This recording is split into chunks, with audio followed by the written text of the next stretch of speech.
Hello and welcome to another episode of Supercoach Insider. My name is Chris and we're doing a morning record. You guys should be super thankful that I took the time out of my Monday morning.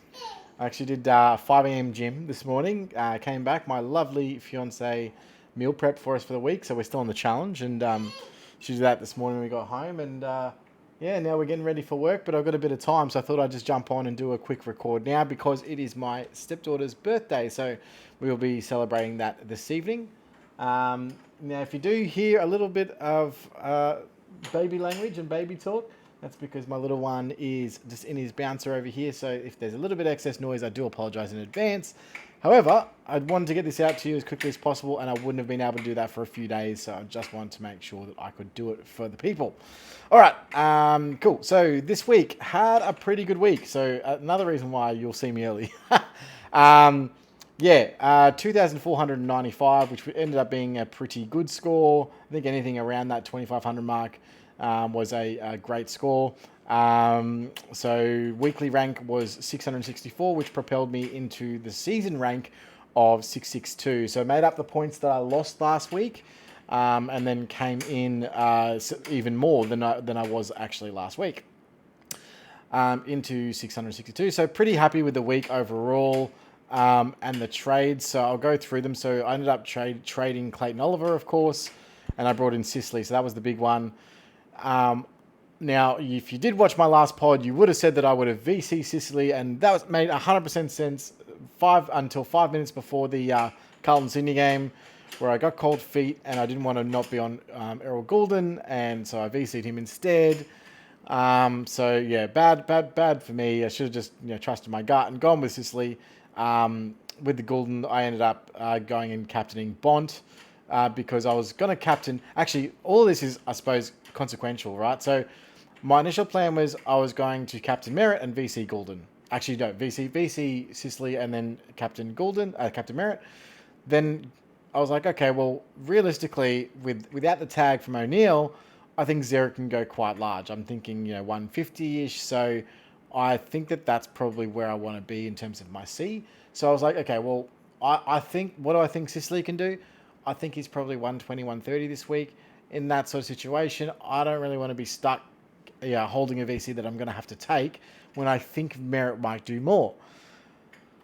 So then, of course, so I was like, okay, I'll take the risk on Goulden because I think that he has the potential to go 150 or 100, which is basically what he went. He went 100, so then I wasn't forced to take his VC, and then it enabled me to take the C Merritt. Of course, fast forward, O'Neill's a laid in, which meant that I switched my captain option. I didn't really have much to go to. I thought I chose well. I was going to put a flyer on Rao, but then I was like, no, that's a silly idea. So I went with the safety of Bont, who turned out to be all right.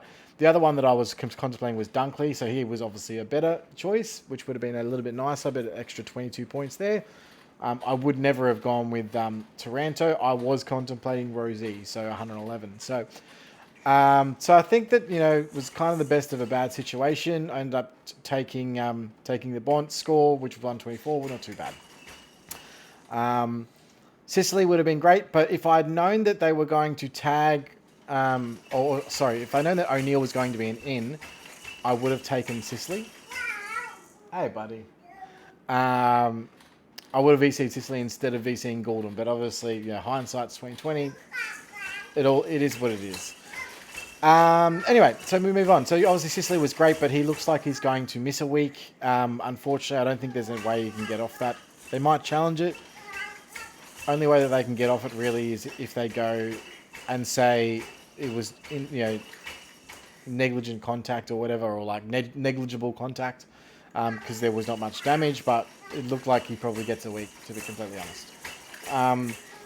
Dawson 120, his use was bad. He had a 135 DT. So again, there's one time where Leg got the clearance out to Dawson. Dawson kicked it forward, came back to Dawson. Dawson then handballed over the top to Laird. Laird handballed it back to Dawson. Dawson went inside 50 and then another clanger. I was like, so obviously Laird knows that Dawson's a better kick. So it was, getting him to go inside 50, and then Dawson just couldn't capitalize on that final kick like he has during the season. Still really, really good. He actually managed, I think, get 10 tackles, which might have been a season high for him, I think. whereas Laird just keeps racking up the tackles, and that's how his score is able to continue. Stewart was great, so I had contemplated getting a Stewart VC, but I didn't end up going with it. It's okay with me. Dacos looked fantastic. The one that really got away this week was probably DeGoey, because I had an option to get him in a couple of weeks ago and faded him. Zeeble, Pies just pretty much controlled most of the game. The only real scoring that North did was when there was a breakdown in the offensive movement from Collingwood and they turned the ball over and then they got out the back. So wasn't much down there for Zeeble to do. They also took out a lot of the switching, forced them to play down the line. So look, I'm not reading too much into his score. I still think he's a fantastic pick for the rest of the year, and I'm not budging on that. Sinclair this yo-yo scoring with Sinclair is just I'm getting real tired of it. But he's still averaging 100 for a defender. He's still probably top 10, maybe even top 6 still. So I'll be holding, and especially because after this bye, he'll play through the rest of the byes. So important. Weddle and Mitchell, sort of like go through these guys a little bit together, but Mitchell 69, Weddle 62, they were both looking like 35, 40 scores, and then just had like a blinder of the last 10 minutes when the Hawks came over the top. Mitchell did get injured in the last 5-6 minutes, I want to say. He copped a knee knock. Hopefully that means he's okay this week, but my plans at the moment have see him, if he's not up, that I trade him out and upgrade. So, yeah, Weddle, again, was pretty good. I think he, again, holds his spot. But, yeah, that last quarter was really what did it for him. Merritt, 110, can't complain. Rao, the saviour of my week. So, one of the reasons why I had a really good week was the Rao pick, 159, which was pretty good. So, saves him from the 87 last week. It now looks like everyone's talking about Rao because of his 2 amazing games. And they're saying, he could be a VCC option next week due to the fact that they also play, I think they play at Cairns next week. I don't think it's Darwin, I think it's Cairns. But similar dewy conditions, and the theory is that Rao's going to clean up, get bulk tackles, be able to do his thing. So could be in for another good score this week with Rao, but look, he's almost 600k, averaging 107.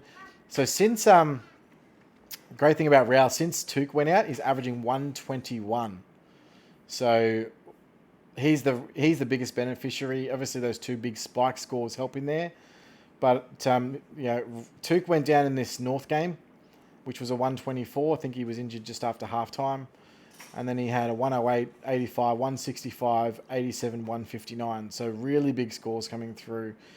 I'd love to see those 85s turn into soft tons. I would really kick it up. But, not unhappy, that's for sure. Walsh, disappointing again. His use, man, far out. He can get the pill, but he just doesn't know what to do when he gets it. Is that symptomatic of how Carlton are playing, or is that Walsh in general? Maybe a bit of both. Annoying. Green score, a bit frustrating. Again, 95, but whatever. Wines is one I brought in this week. So I'm actually happy with that 95. So he was on 61 at halftime, and I think he was on 62 at 3/4 time. He had 1 touch, which was a clanger and a mark.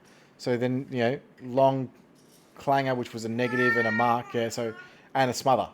That's all he did for the whole quarter. He was on there, ran the ball, just could not quite get there, unfortunately. So it was pretty happy with that because he had a really great last quarter to salvage it. As Port obviously ran over the top of the Tigers in the last quarter. So, look, what do I hope he can average in my team? There's 2 things I hope. Worst case scenario for me is he becomes a buy flip in round 15 and I get, say, a Clary or something like that from him. He's gone up a little bit in cash so far and his break-even still maintaining relatively low. So he's gone up, how much did he go up this week? 20k this week with a break-even of 62. So if he keeps pumping out, soft tons, hundreds, whatever, that's fine. Happy with that. Eventually, you've got another 3 weeks of scoring out of him, and then I can decide what to do with him. So that was the purpose of the Ollie Round's pick, is that hopefully he's a season keeper. If I decide in 3 weeks he's not, then I can flip him. And I'll probably be able to flip him for, 20, 30k to say a Jack Steele or something like that. We'll see how we go, but there's options. I don't think it's going to be too bad to flip. Could be hold. His role's pretty good. I want to say, I'm just going to bring up CBAs from DFS on my phone. All right, let's bring it in. But yeah, I felt like he was around the ball mostly. He played a little bit of wing in the third. But yeah, mostly on the ball and then a bit of wing in the third and fourth. Let's have a look at his CBAs. I did notice that he wasn't necessarily in their preferred three. Drew started the CBAs in the first quarter. And then in the fourth, it was that they were just basically all about the Butters show.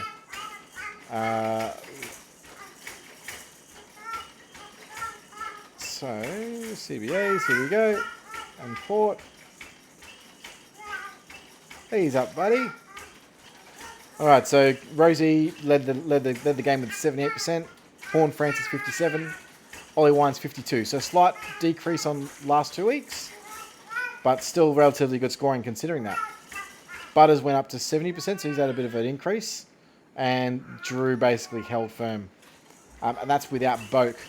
So that probably led to, hopefully Boak comes back to, because he was playing a lot of wing. And then that forces Wines a little bit more inside, which has a little bit more shuffle on. So I actually thought Boak would be good for his scoring. Turns out not great for his role overall. So yeah, see how we go with that. One to watch, one to monitor. I'm not really sure what Boak's issue is because I think he was named in the side on Thursday. You are very loud at the moment. Named in the side on Thursday. And then came out on Friday, so we'll have to see what happens there. But overall, not unhappy because that would have been an Ashcroft or similar. That's really where I made the points. Will Day, frustrating. 30 disposals he had. Another negative DTSC performance. Doesn't seem to have trouble finding the pill. Just seems to have trouble using it when he gets it. Now that could be the style of play because he looks fantastic. He looks like their best mid. He looks like the guy that they go to. But his polish just isn't quite there. Maybe it's a year early on Will Day. Maybe that's the issue. But 30 disposals, so he had a 50-50 split, a handball ratio, 5 marks, 4 tackles, 101 DT, and only 74 Supercoach. He had 2 frees against and 1 free for. So his use. His use wasn't great. I think he's going to have to be a buy flip. I'm going to hold until then. I know he's leaking cash. Look, he's break even 116, but it's not like he can't get that this week. Like he can get a 116. He's against Port. Probably goes head to head with say Connor Rosie or something like that. Maybe he can really excel. He's got some favourable matchups here. Brisbane obviously don't tag. Gold Coast, decent matchup. But yeah, so Port and Brisbane. These 2 games will determine, obviously, if I flip him or not. Now, I know trades are low, but I think that he's one that I kind of have to flip. And I'll go through that a little bit later. So I had Johnson on the bench, and I looped him on field for Wilmot. So that was another big win. So I didn't have to field Wilmot, of course. I actually didn't end up taking Weddle's score. So Weddle's 62. I did take Weddle's 62, sorry. I took Weddle's 62.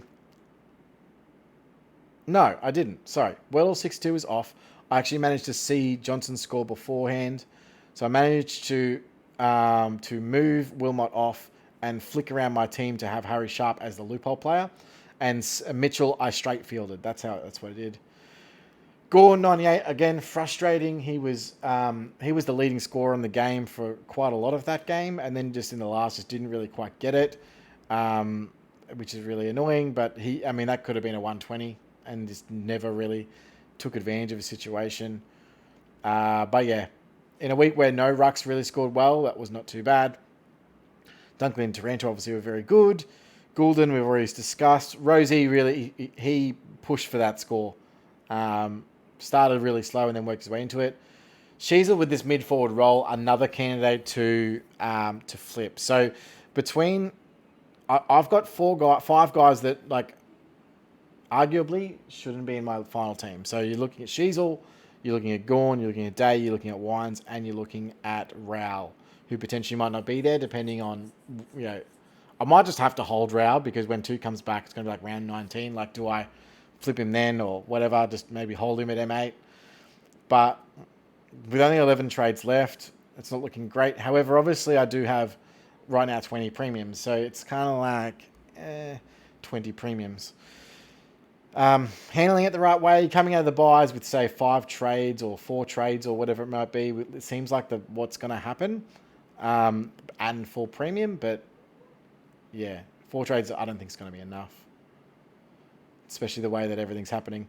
So I go through, so how my buys are structuring. So playing in round 12. So obviously I'm pretty good with round 12. I do think Sincotta comes in this week. So that's one thing to note. I think Sincotta plays. Davey, I think I've just got to trade him. I'm not sure with Davey. At the moment I'm trading him, and I'll show you what I'm doing. But I'm pretty good. I think it works out because Sicily's obviously a week out. I have 20 or 21 on field, but Sicily's out, so it's either 19 or 20. I'll work that out shortly. I'll just go through my trades quickly. But I'll go through the rest of my buys and how I'm looking at. So obviously Stewart and Rowell in this one. I don't have the Humphrey or the Atkins, so that buy looks really good for me, of course. Around 14, this is where it starts to get a bit dicey. So we've got 3 out there. We've got 2 in the midfield. Gone, and then that's, so we got 1, 2, 3, 4, 5, 6 right now. So round 14, I can feasibly bring in another premium. But round 15, so we've got 1, 2, 3, 4, 5, 6, 7, 8. So definitely need to at least flip one of these, flip one. So, Sheasel's going to be flipped out, which will give me 7. And then I'm not sure what we do. Do we flip Wines? Do we hold Wines? That'll be a judgment call at the time. The other thing is obviously the rookies that we bring in, Now, the guys that we bring in from now on to the end obviously will likely be playing in those buys, except for the rookies. Unfortunately, it doesn't seem like, especially this week, there's no rookies that you can bring in with those later buys, which is a bit frustrating. So you'd be hoping that guys like Sharp, come through and get named, or Constable gets named.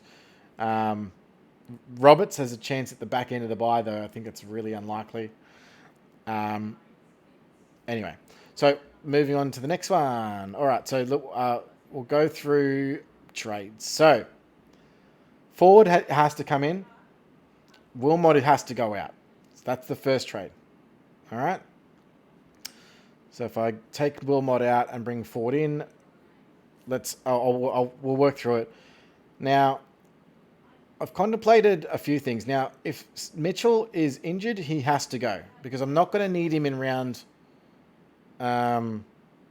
13 at all because I don't need the guys on field. And round 14 has his bye, and I'm not holding him all that way for 1 score and 1 price rise, of which a price rise looks to be what he's got a break even of 22. If he goes 64 again, he's going to go up 20k. So yes, can hold. Might hold. But if I want to upgrade this week or even bring in like a right rookie, I've got to bring in guys that there's no one else. Not exactly sure what that was. Like who else am I bringing in?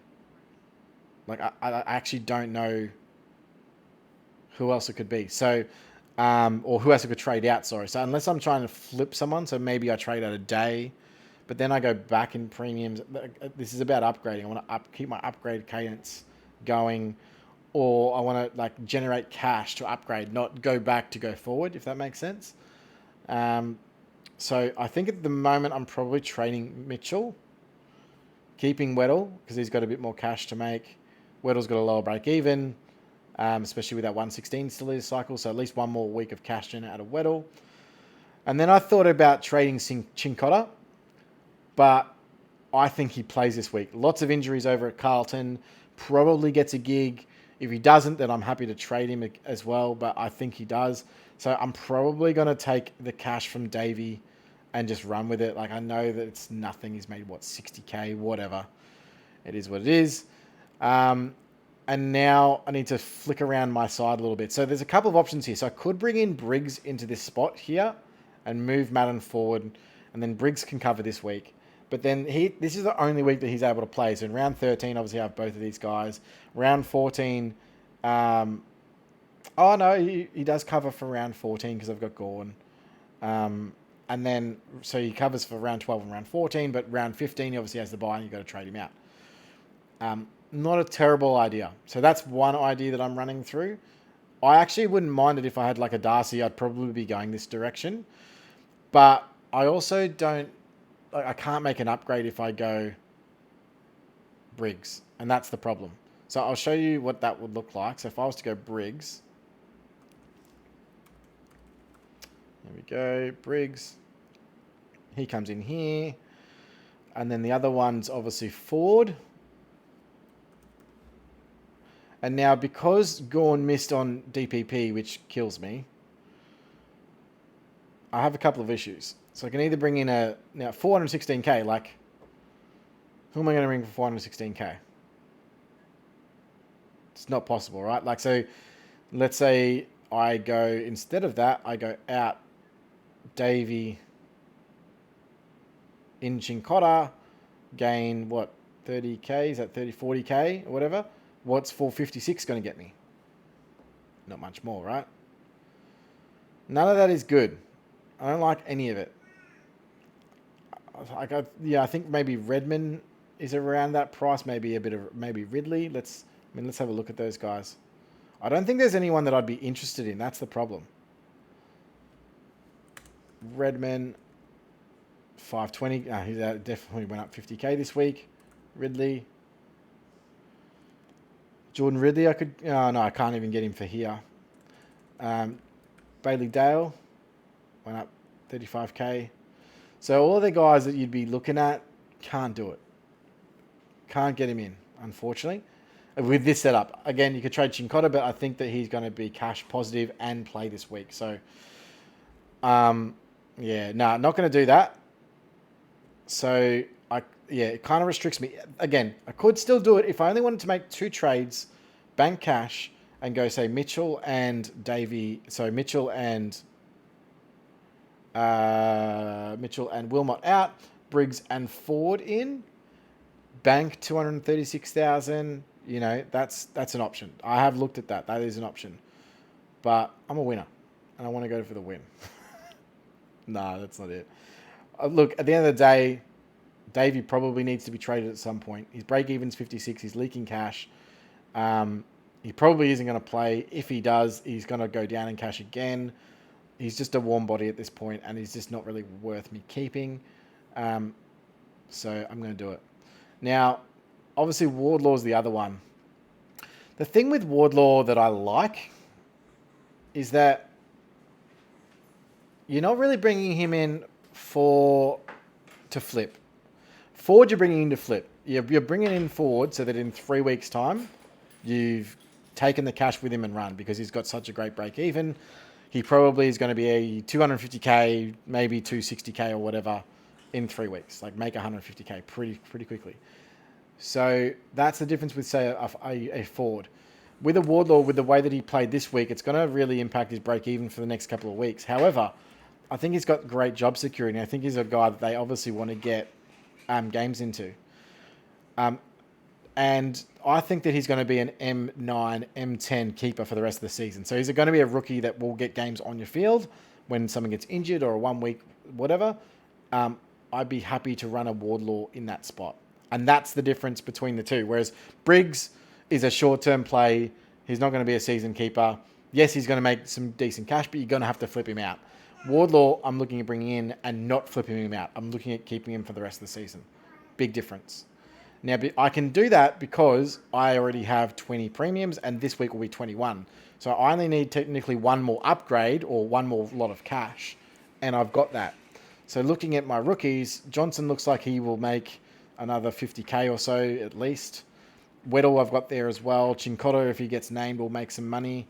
Four will make some money. So like I've got enough money here to get me that next premium. That's not the issue. It's now, okay, let's bring in some rookies that are going to be able to play for the rest of the season. And so that's a key component. So how do I want to do this? Now, one of the keys as well is we've got to try and structure up. I'm going to sub him forward so that we can get the best. Now, I know that the reason why I do this is to make sure I get all of the available guys on my field for this week so that we can have a good look at what we're fielding. And I want to go Roberts in there to get a forward. And who am I bringing in? The old trusty Darcy Cameron. Now, Darcy Cameron, I can bring in with 5,900 in the bank. Hasn't scored particularly well, obviously, against Goldie at an 81. But it's gone up and up and up. The big thing for me this week is that he took 88% of ruck contests. So he is clearly, far and away, hey baby, the number one ruck at the Pies. And this week he has West Coast. So while his break even is big, it's 129, I think it is. I'm happy to take that risk that he can actually score 129 and that'll be fine. Now, can you bring him in after his bye? Yes. It doesn't affect my buy structure though, because I've only got 6 in that buy at the moment. So I can upgrade to DCAM, get his score for this week. Hopefully it's a banger score. That brings me to 21 premiums. And then next week, I'll be looking to maybe even one down, one up if I can, hopefully. Or maybe double down. There's McAndrew on the bubble next week. There's also Fahey, so Fahey is one that I want to bring in for the season as well. I think he's a guy that they want to get games into. I think he's a guy that will play a lot of games. So he's a guy that I'm happy to have at, say, D8 and then sit there for the rest of the season. So not worried, really, if he doesn't play in round 15. So, yeah, contemplating that. So, yeah, this leaves me with... So, if I have a look at the guys on field, let's put them all on. You're okay, buddy. So, Ford's obviously going to be on field for me this week. Hey. He's just about to have breakfast. And Weddle. All right, here we go. So 6 defenders, but Sicily probably doesn't play. I would really be surprised with that. So for that reason, I mean, look, there's a chance that Constable plays, but I'm not optimistic about it. But let's see if he does. 8 midfielders, 1 ruck, and 6 forwards. So that would make 21 if they all play. Pending. Yeah, I don't mind that. Like 20 if Constable doesn't play. 22 if I can get Sicily as well. Like there's a way that I can get 22. Actually, no, I don't think so because Marshall is over here.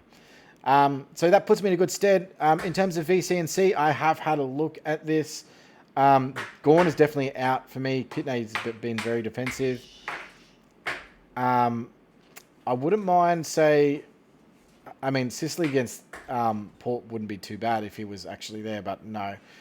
I'm thinking Bont actually should be a VC option against Geelong. However, having to think about that, he probably gets the blitz matchup. Actually, let's have a look at his previous versus Geelong. Yeah, it hasn't been great. So his last 2 versus Geelong last year, 109 and 98. He did go 143 in 2021, but yeah, I probably won't do that. I know Bont is different this year, but no, I probably won't. The Adelaide game's good for me at TO. I think Rao could be a VC option there. Don't mind that. That'd be really super unique. Actually, you know who it is. It's Collingwood West Coast. It's Dacos VC time. Dacos VC, therefore you can't take Rao. And I think a lot of people will go with this Dacos VC. Yeah. Yep, I like that. That's probably a little bit better. Captain-wise, probably Merritt. I mean, we just saw DeGoey go 150. I think Merritt's probably the best captain. Yep. Maybe Dawson, but no, I like Merritt. I like Merritt in that position, for sure. Stewart versus Dogs could go all right, though. Nah, I think that's good. I like that as an option. Rao would be nice as a VC. I mean, if I get an inkling during the week that they're going to tag Dacos again, I might VC Rao into Merritt instead. So that's probably what I'll go with. Either Dacos or Rao VC, and then Merritt will be the C against North. That's it for me, guys. Thank you very much. Hope you enjoy getting the early pod out there. If you have any questions, obviously throw them in the comments. We will go from there. Go Darcy Cameron, go Pies, top of the ladder, and have a great week. Cheers, guys. Bye-bye.